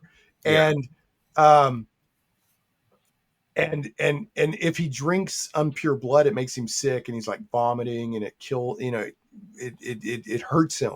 So at one point, makes him vomit for a very long time. Yeah, a long time. Yeah. So, and so he's, and then the quote unquote hero, who in his way is just as much of a villain as Dracula, is the farmhand, is this like socialist Bolshevik kind of, rapist. Rapist. And he defends the manor against Dracula, but his motives aren't, he's not the hero you think he is. So the hero is almost as bad as Dracula. But yeah, just it's worth watching at least once. It's a fun movie.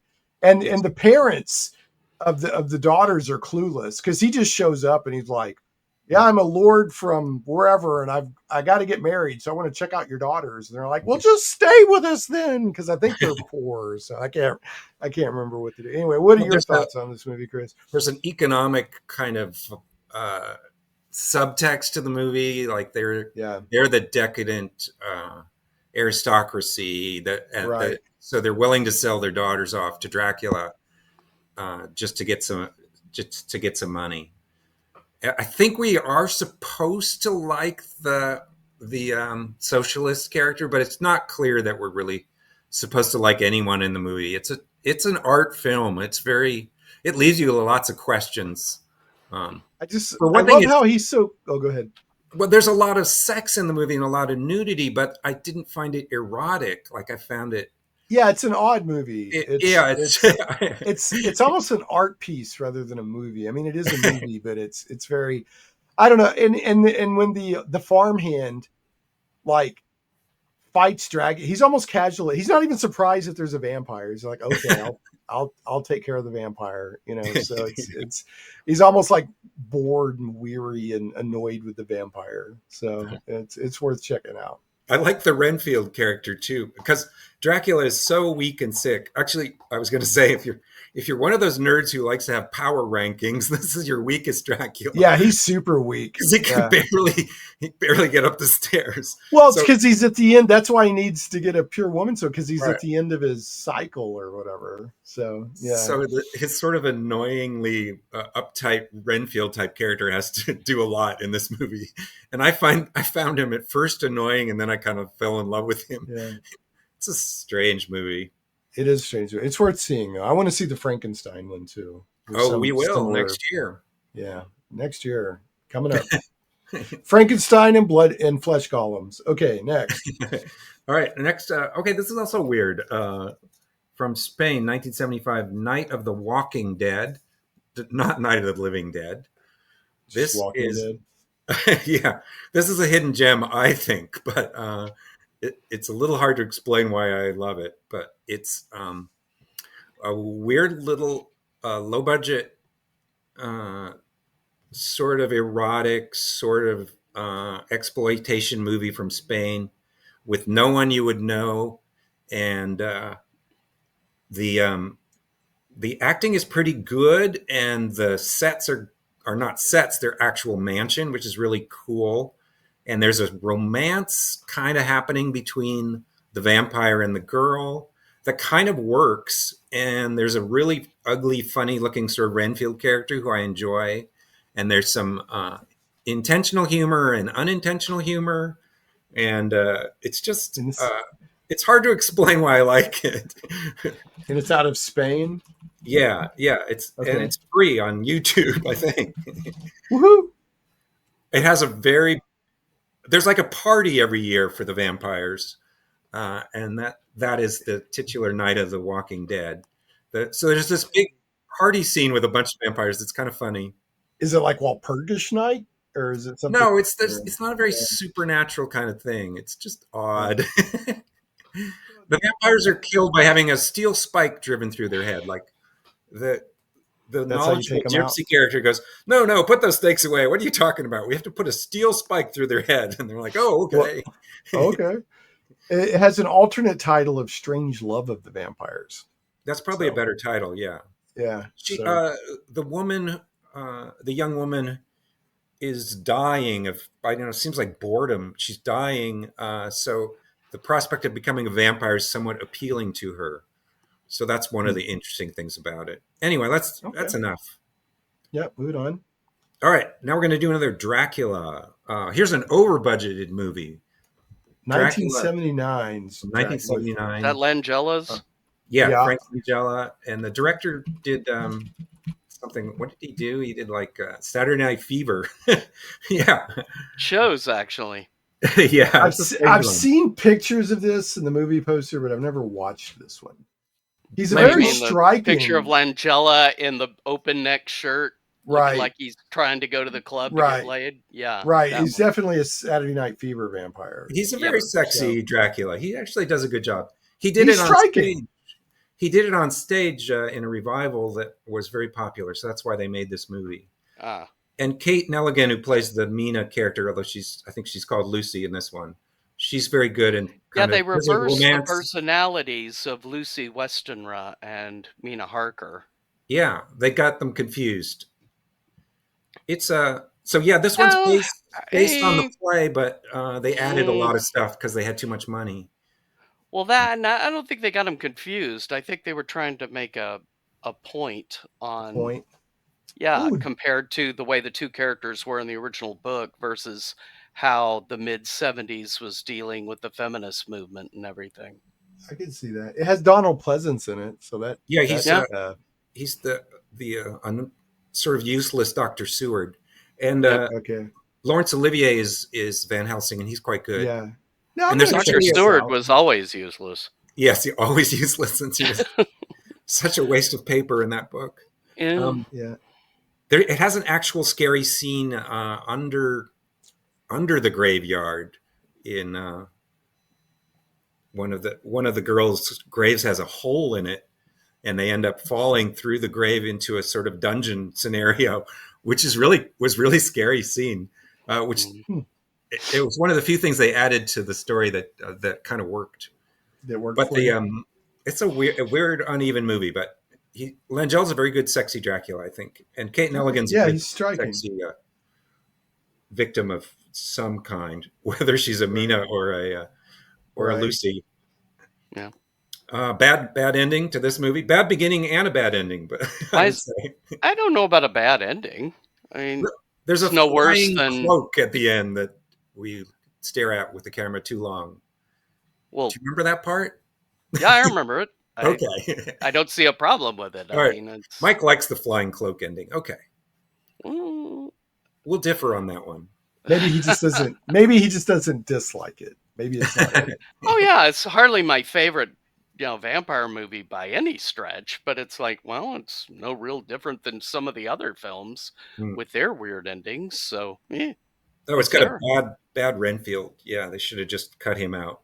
He doesn't work. So I'm going to move us forward just because we've got a little less than, we have 37 minutes left. So, and we still have a long way to go and a short time to get there. Oh, yeah. We're going to do what they say out of the can't 70s be done. yet.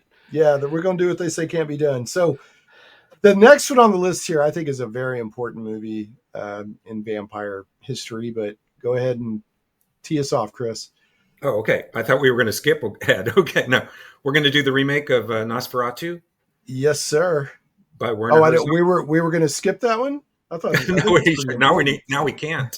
Oh, I think this is super important because of course you could skip it through the miracle of editing. Yeah, to the miracle of editing.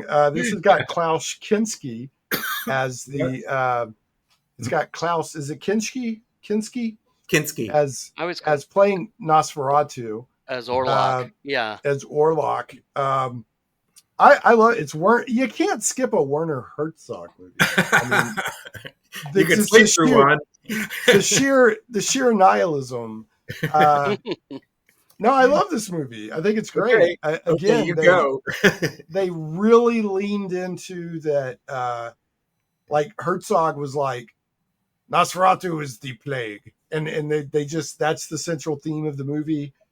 They went and got a bunch of rats, and they couldn't find black rats, so they got a bunch of white rats and dusted them sort of charcoal gray, and Kinski evidently battled with Herzog like crazy behind the scenes, and Herzog would intentionally get into arguments with Kinski to get a certain acting out of him, and I don't know. I think this is a great movie.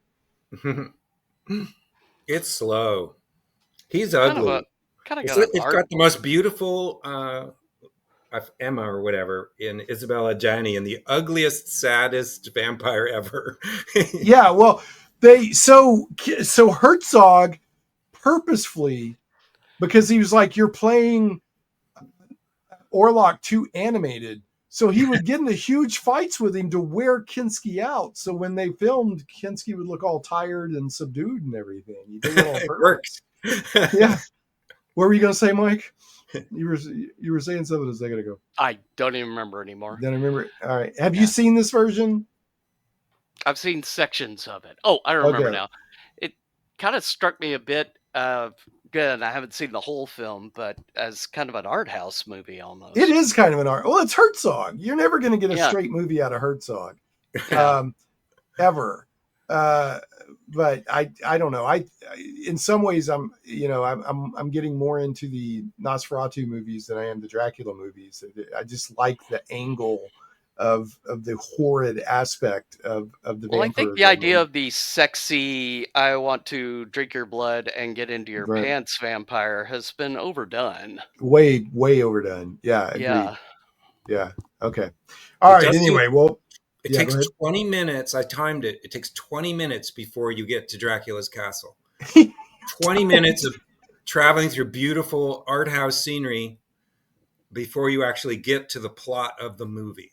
But see, in the first Nosferatu movie, the wife has a little kitten, and Herzog made sure to include a kitten in that first 20 minutes. So there you go. Okay. All right. Let's talk about a good movie. Salem's Lot. I would argue that this is one of the most important vampire movies because so many people saw it because it was on mainstream TV and it was a big hit. And I think it was the first time, especially when Stephen King wrote Salem's Lot, sort of a return to trying to take the idea of the vampire seriously. Yeah. Rather than almost campy or a metaphor for sex all the time. Well, he did. He wanted to be kind of nasty. He also, I was reading a commentary with him that he was like, I want to write something where the vampire hunters fail. And so, because he was reading Dracula and he goes, what would happen if the vampire hunters failed? And so, because they fail essentially in Salem's Lot.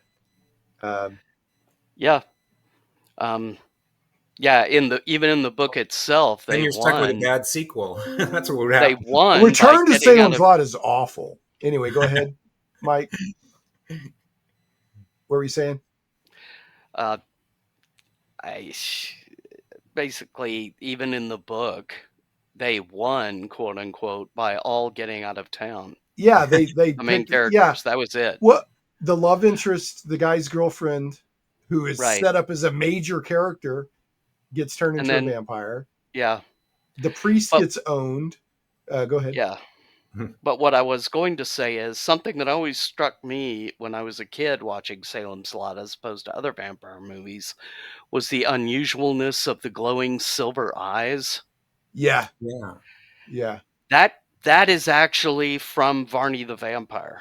Oh, is it? The shiny-eyed vampire. Yeah. Yeah, that is the only place other than Salem's Lot, I've seen them referring to glowing silver eyes for a vampire. It's a good effect. Yeah, why- So- The reason we all love this movie is because it's scary.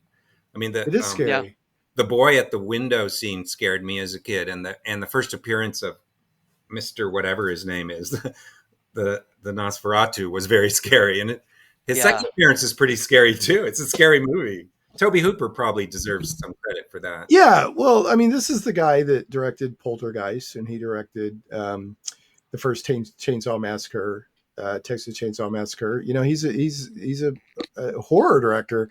I'm surprised that some of what made it into it made it on primetime 70s TV, because it was a 2-night miniseries. Yeah. I think around Thanksgiving in the 70s one year, if I remember right. No, it's amazing, and it's interesting because in the book, Barlow the vampire is more of a European suave kind of guy, but It's the movie- reversed. It's Yeah. the minion who looks Right. like Orlok, and the actual vampire, looks like a suave forager. It's kind of a bait and switch, Yeah. you know. Well, he looks just like Nosferatu in this. Yeah, he You know, is a dead ringer for I think he looks Orlok. better than Nosferatu. right. So anyway, I mean, we could probably almost do a whole episode just on Salem's Lot and the other remakes. There's been a remake with Rob Lowe. And I don't then do there was remakes, Shane. it was okay. And then there was a movie that I think dropped on like HBO Max a couple of years ago that wasn't that bad. But this is an important piece of TV history, TV movie history, and a great vampire movie. Yeah. Mm-hmm. All right, The Hunger. I limited myself to one lesbian vampire movie, if you don't count Dracula's daughter, and that is The Hunger, starring Catherine. Is that Deneuve. why we didn't talk about Carmilla? Yeah, that's why. Natasha Kinski. Okay. Well, we didn't talk about space vampires either. I had to take a few things out of this list. Yeah, Uh-huh. Space vampires and lesbians had to take a back seat to Dracula. But anyway, The Hunger, Catherine Deneuve, Susan Sarandon, and David Bowie. Back to our erotic vampires, I'm afraid. Yeah. This movie has a Very great erotic. beginning. This movie has one of the best beginnings with the Bauhaus song and the goth club goers, and it's a very sort of slow burn, sexy vampire movie. It does not it does not scare you, but it does kind of make you think and makes you a little sad and a little sexy feeling. Yeah. What do you think? Anybody see it besides me? Yeah, I mean, I can remember catching it on HBO back in the day. I remember seeing it, but don't ask me a thing about it. Oh, It's very stylistic in that 80s way, especially that kind of early to mid 80s. Sort of like Cat People. Yeah, it's got a very 80s feel. Yeah, that 80s 80s kind of. It's more about the relationship between a vampire and a mortal and how that's going to go than it is really about being a horror movie or anything like that. Like Yeah. David Bowie is with the David Bowie's a human with the vampire, and it doesn't go well for him. Not because she's mean to him or anything like that. Just she's basically absorbing him. So yeah, interesting. It has an interesting curse, sort of. yeah, Interesting names. Okay, we'll move on. Something fun. Fright Night. Fright Yeah. Night, such a great movie. This is I like a love perfect, Fright Night. Everybody loves perfect Fright 80s Night. movie. Yeah. You're so Brewster. cool, Brewster. Yeah, you're so cool, Ed, Evil Ed, classic 80s character. Chris Sarandon is perfect is an 80s suburban vampire. And he's a Roddy, sexy vampire. You guys like him, and he's sexy. yeah. Roddy And Roddy McDowall McDowall's is great hilarious. as the accidental vampire hunter. Yeah. Yeah.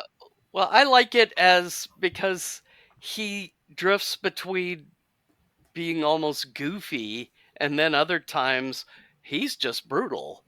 Mhm. You talking about the vampire? Yeah. Yeah. I mean, he and now I can't get out of my head. I had heard that the original Fearless Vampire Hunter that was supposed to, Roddy McDowall's character was supposed to be Peter Cushing, but for some reason they couldn't get him.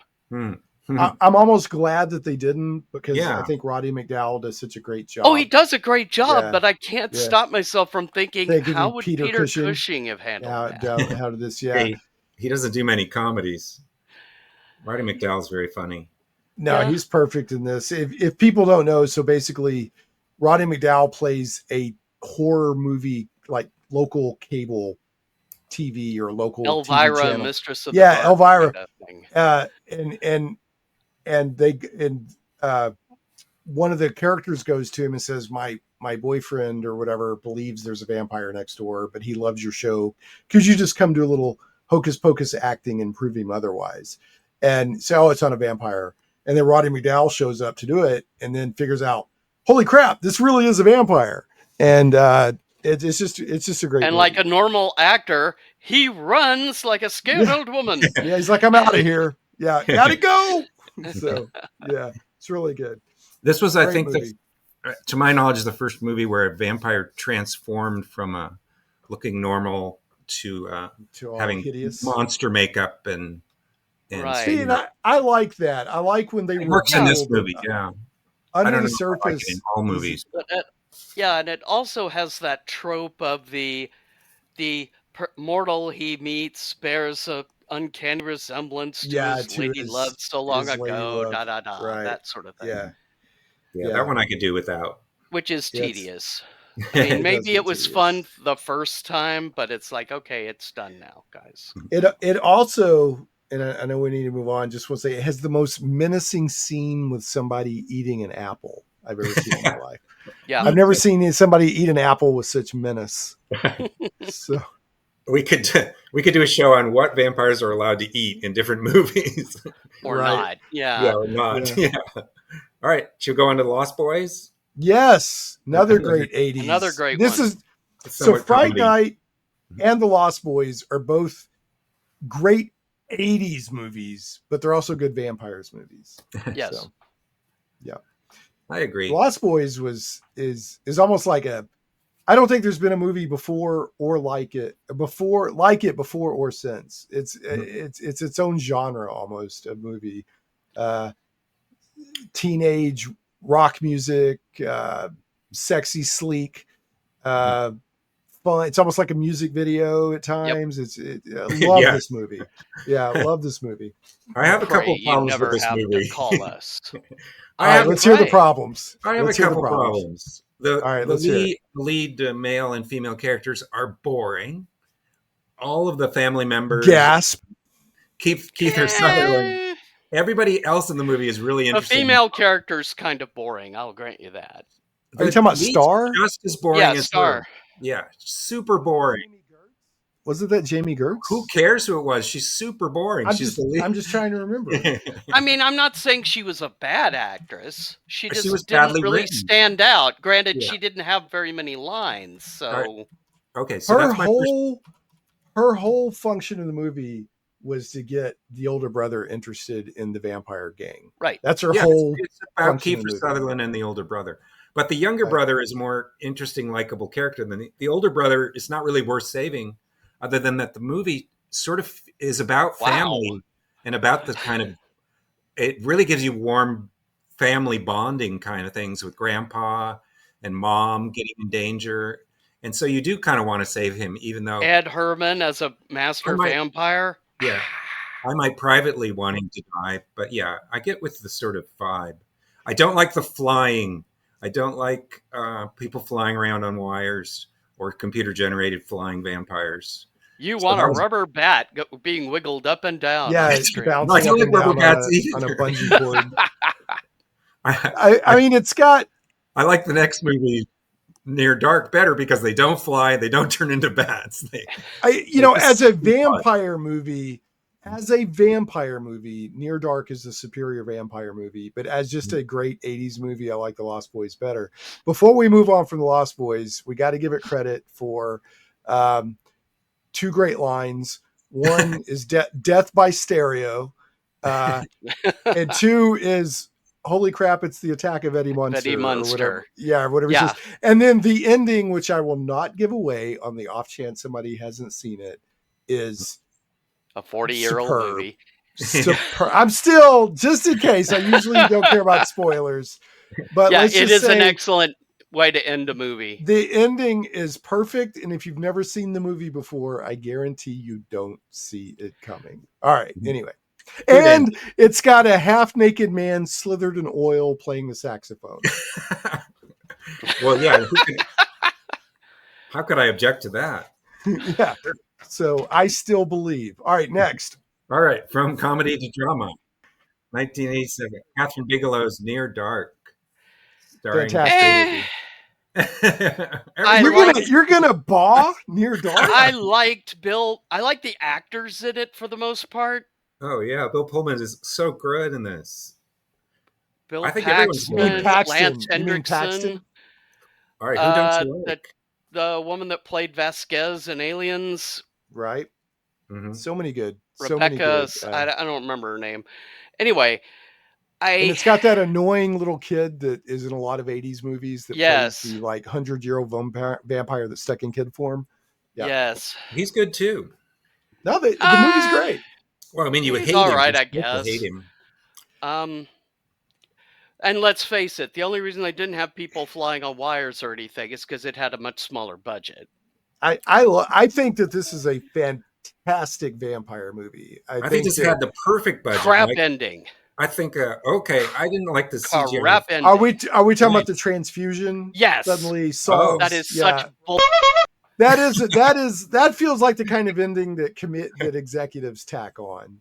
But the That movie sounds like the itself- kind of ending that I'm surprised executives didn't tack on to the end of Salem Slot, because Right. that's how TV shows end.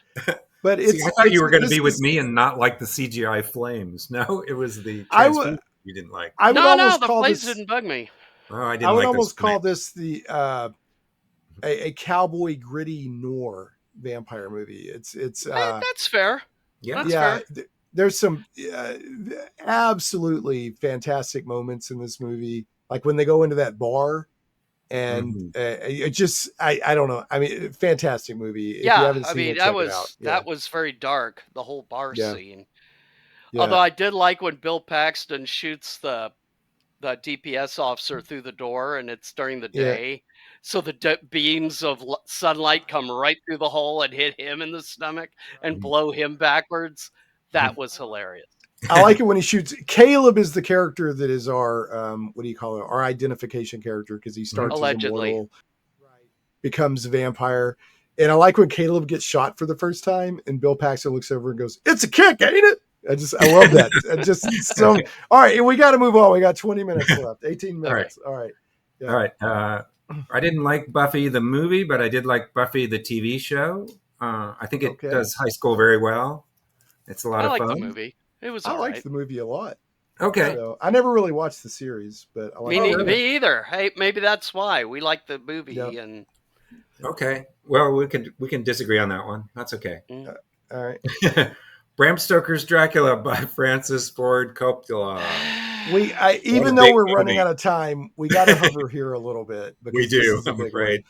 This is a big one. This one is one. It's Francis Ford Coppola, so it's Francis Ford Coppola. It's a certain feel and scope. very lush. Yeah, evidently, Gary Oldman agreed to do the movie because it had the line, "I've crossed oceans of time just to be with you" in it. Wow. This is one of my favorite Minas, only because she drives a lot more of the action. That armor at the beginning is so cool. that he's wearing before he turns it. You don't like the art? Your thumbs downing that armor? I don't like the costume design. It is this movie distractingly weird. I mean, if you wanted to do a movie that was not called Dracula and have that armor in it, sure, go for it. But I was about to say, is it Dracula does not historically need accurate for No. that time period? Not No, not at particularly, all. but it No. looked great. We do It's not like need an demonic origin looking. story for Dracula where he stabs a crucifix and turns into Right. a vampire. We don't need Yeah, any of that. Yeah, he gets an origin story. There's about half an hour of this movie we do not need, and that's part of it. My beef with this movie, plot-wise, is they ended up having Mina like fall in love with him and defend him and want to be with him, which is interesting story-wise, but it goes against my preference of like vampires are evil. You don't really want to be with them, but she like genuinely falls in love with him and Yeah, but keeps let's them from face it. killing I mean, him at it the was end. designed to be a romantic movie, a romantic horror, but Well, I mean, romantic. it was a bad idea then because they put everything in the novel that makes you realize that Dracula's a monster, and then they Right. tack on this romantic plot that Right, doesn't where make she any loves sense. him. Yeah, And then they make she poor Gary Oldman have to play basically 4 or 5 different characters, and he does a Yeah. great job of it. But my God, I mean, why not make 2 different movies if you are so confused? Well, so this movie is one of like I don't dislike Keanu Reeves, but this is one of the movies where he deserves a major ding for bad acting. He's like a piece of wood. He's just not that good in this. Yeah. But this is a very stylistic, like the scene where the Demeter is coming into port and it's a storm and Lucy's having the dream and all that. And there's some really great moments in this movie. It's there's well some beautiful worth watching. moments in it. And you know, the armor in and of itself is beautiful, but it has no reason being in this movie. Like I've got a Funko Pop of this armor over here, man. I love this armor. The only thing worse than that armor is Funko Pops, Shane. We're going to have to end the interview now. Look, I have a Funko Pop of the armmer. Really? Just Are we see having that. this argument? That is kind of cool. Should we bring for up Funko Pop. Excalibur's armor? Huh? Yeah, all right. Fair enough. We got to move on. This movie is worth camping on, but we got to He move on. goes to heaven in the end of this movie, you know. They show a friggin' painting on a dome ceiling of Dracula being, you know, flying up through clouds. Like he gets to go to heaven because of Winona Ryder, even though he's killed all these people for hundreds of years. That is such BS. Again, props for Lucy, or not Lucy, for Mina, you know, having a lot of, I don't know, agency or whatever you want to call it. Oh yeah, and Winona's beautiful, and she does a good job. Yep. All right. Whew. Interview with a Vampire. Also, nice looking movie that is not worth watching. Wow, I like this movie. The only thing I'll say about this, in the interest of time, is I'm getting salty. Anne Rice, like, threw an apoplectic fit when Tom Cruise was cast as Lestat, and then after the movie came out, she like ate humble pie and apologized, said no, he was fantastic as Lestat, and I agree with that. So, and this is someone who loves the Vampire Chronicles books. You know, I have to agree that I felt the same way. I thought Tom Cruise as the tall, lean, no way, possible way. Yeah, and then he got in there and like, okay, it worked. They made him tall. The only other thing worth mentioning about this is they made the Queen of the Damned, which was I never saw that book. It was terrible. You didn't miss anything. Yeah, I heard that it was pretty awful. So I didn't bother. It was terrible. So, but they did a good adaptation of Interview with the Vampire with this movie. Okay, we can disagree on that. You know what I think works in the book, because it's an interview. The narration works in a book, but the narration in a movie, it gets boring, and he's telling you things. It was also kind of a combination of Interview with the Vampire and the Vampire Lestat. Yeah. I wasn't that didn't bother me because I wasn't that big a fan of the books, but okay. Well, one thing the movie doesn't do, like in the book, you think Lestat is the biggest jerk in the world. And then you find out in the follow-up book that Lestat has his own perspective. But yeah, the movie doesn't really He's still make kind Lestat. of a jerk, but not the Right. super jerk. Yeah, not the jerk that Louis made him out to be. Anyway, Yeah, all right, which is go ahead, interesting. Chris. Should we move on? We have 12 minutes. Sure. Okay, so Blade. It's a comic book movie. It's an action movie. It's kind of fun. It's a lot of fun. These movies are fun. Yep. They also are finally starting to get retroactive credit for leading into the, allowing the Marvel Cinematic Universe to be possible. So I like Blade 2 better. I think it has less bad CGI effects, and also the vampires, the Reavers, are kind of cool. it's a lot bloodier. Yeah, It's a heck of a lot bloodier. There's a lot of blood in both Blades, but I just think Guillermo's a better director, and Blade 2 actually has two kind of interesting villains, which is pretty hard to pull off in a movie. So I like that. All right, fair enough. They're both worth checking out. Yeah. The third one is watchable too, in my opinion. But anyway, you don't watch anything. Oh, I have no taste. I'm a Mikey. I'll watch it all. Okay, Mr. Nosferatu fan, what do you think of Shadow of the Vampire? I loved Shadow of the Vampire. Yeah, let's let Mike. Yeah, Mike, take it away. Tell us about Shadow of the Vampire. I loved it. Basically, it's ostensibly all about the shooting of the 1923 film Nosferatu, but the kick here, William Dafoe is playing quote-unquote Max Schreck, who played Count Orlok in the original movie. But the twist here is he's really a vampire. And the director has got him involved in making of the movie in the 20s. And the director knows he's a vampire. The director's the only one that knows he's actually a vampire. Right. Everyone else just thinks he's a method actor. Right. Before method acting had really started. He's like, no, he will not break character for the entire shoot. Well, there's literally a scene where a bat flies by and he reaches over and grabs it and starts eating it. And like the actor next to him is like, oh, this method acting. Oh, and he's all disgusted. He's like, the German theater needs you, Max. Yeah, it's a very interesting premise. It's a fun movie. It's a fun movie. I will say, not only after I watched the original Nosferatu do I get the wry satire of the actress playing the character, the woman of pure of heart, being such a drugged out slut in the film. It's right. Like, yeah. Okay. Well, that's that's why they call it acting, I guess. That's irony. All right. Yeah. Willem Dafoe does a great job. I think John Malkovich is interesting to watch, but I think he chews the scenery a little too much. I think he seems kind of annoyed that he didn't get to play the vampire. I don't know. The vampire. But yeah, it's good. All right, let's skip ahead to 30 Days of Night. Okay? Because that's like to me, a perfect movie. I love the setup for this movie, but overall, I think it's slightly overrated due to the word of mouth it gets. But I like the setup. So go ahead and tell us about it, Chris. Well, it takes place in a small mining town in Alaska. Yeah. And they're going into the winter and people are leaving. The lucky people are leaving and the unlucky people have to stay. And that's when a sort of family of vampires who speak their own language move in. And it's whether or not they're going to survive the 30 days of night. And there's I think that's a sheriff and his ex-wife who she was supposed to get out, but she doesn't get out. So there's this tension about how she's kind of stuck there with her ex-husband.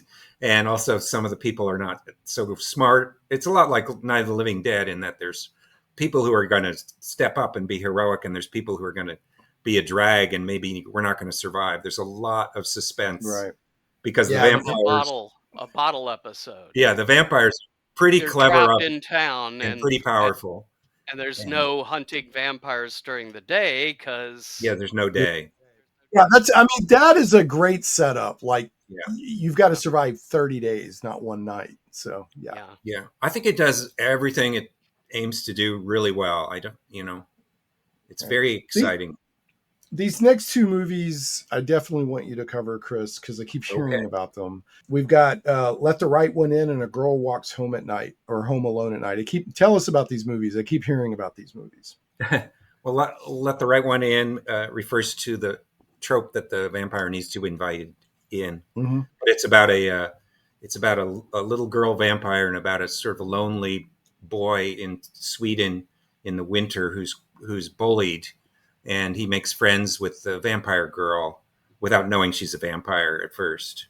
And so it's very gory, and she is a monster, but their friendship is sort of innocent, and so it's a movie about friendship, and it's a movie about a vampire, and it's a movie about children, and it's just very well done.